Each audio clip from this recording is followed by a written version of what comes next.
Magandang umaga, Philippine Air Force. Alamin natin ang magiging lagay at taya ng panahon ngayong araw ng Linggo, 25 January 2026. Sa kasalukuyan ng ating minomonitor na si low pressure area, Sir 1B of formerly si Ada ay huling namataan kaninang alas 3 ng umaga sa layong 765 kilometers silangan ng General Santos City, South Cotabato. Ito ay wala ng direktang epekto sa ating bansa at hindi na inaasahan muli na magiging isang ganap na bagyo. Samantala, yung shear line patuloy naman ito makaka-apekto dito sa eastern section ng Mindanao at ang ating northeast monsoon o ating hangin amihan ng patuloy naman makaka-apekto sa nalalabing bahagi ng ating bansa.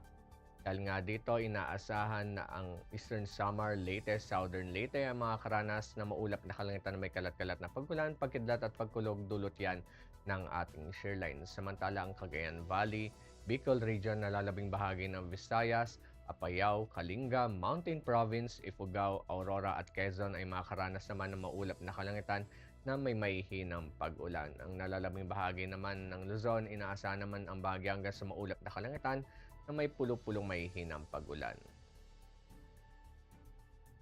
Para naman sa Mindanao, ang Caraga, Davao Region, Soc-Sargen, Camiguin, Misamis Oriental at Bukidnon ay makakaranas ng maulap na kalangitan na may kalat-kalat na pag-ulan, pagkidlat at pagkulog. Samantala, ang nalalabing bahagi ng Northern Mindanao naman inaasahan na ang bahagyang ang maulap na kalangitan na may mahihinang pag-ulan at ang nalalabing bahagi ng Mindanao inaasahan naman ang bahagi hanggang sa maulap na kalangitan na may pulo-pulong mahihinang pag-ulan.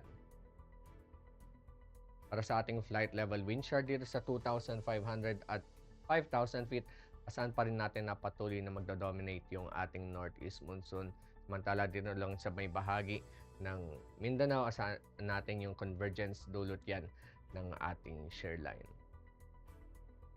Samantala dito sa 10,000 feet, asahan natin ang south to southwesterly winds dito sa may bahagi ng Mindanao, ganoon na rin sa may bahagi ng Luzon or ng Northern Luzon at ang nalalabing bahagi naman ng ating bansa, aasahan naman ang variable winds. Dito naman sa may 18,000 feet, asahan natin dito sa may bahagi ng extreme Northern Luzon at Northern Luzon ang westerly winds at variable winds naman ang ating mararanasan mula dito sa may bahagi ng Central Luzon hanggang dito sa may bahagi ng Visayas at ng Mindanao. Para sa impact nito sa ating flying operations dito sa Caraga, Davao Region, Soc-Sargen, Eastern Samar, Leyte, Southern Leyte, Camiguin, Misamis Oriental at Bukidnon, asahan natin yung mga converging winds na makapag-produce ng mga cloudiness at mga embedded thunderstorms. May impact nito sa ating flying operations sa Rotary, inaasahan yung mga low cloud base and mga reduced visibility na posibleng makapag-limit ng ating VFR operations.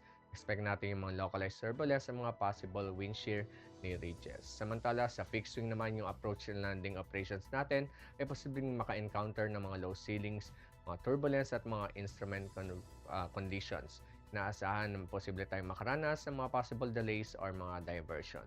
Samantala sa Metro Manila naman at nalalabing bahagi ng ating bansa, asahan natin na patuloy na i-rally yung cool and dry northeasterly flow na posibleng mapagdala ng malalakas na hangin at mga light rains. Ang impact nito sa ating flying operations sa Rotary, asahan natin yung mga crosswinds at mga wind gusts na posibleng makapag-restrict ng ating mga takeoff and landing, ganoon na rin sa ating hover operations. Sa fixed wing naman, asahan naman natin yung mga crosswinds at mga moderate turbulence during approach at mga possible delays due to low visibility pagdating naman sa light rains.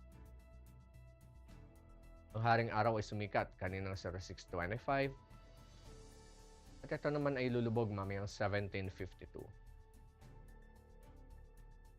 Para sa ating moon illumination, 42% increasing. Para manatiling updated sa lagay at taya ng panahon, i-follow lamang Air Force Weather Center sa aming mga official social media accounts.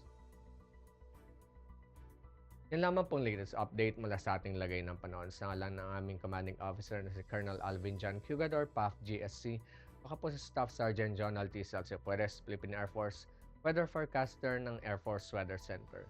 Muli magandang umaga, Philippine Air Force.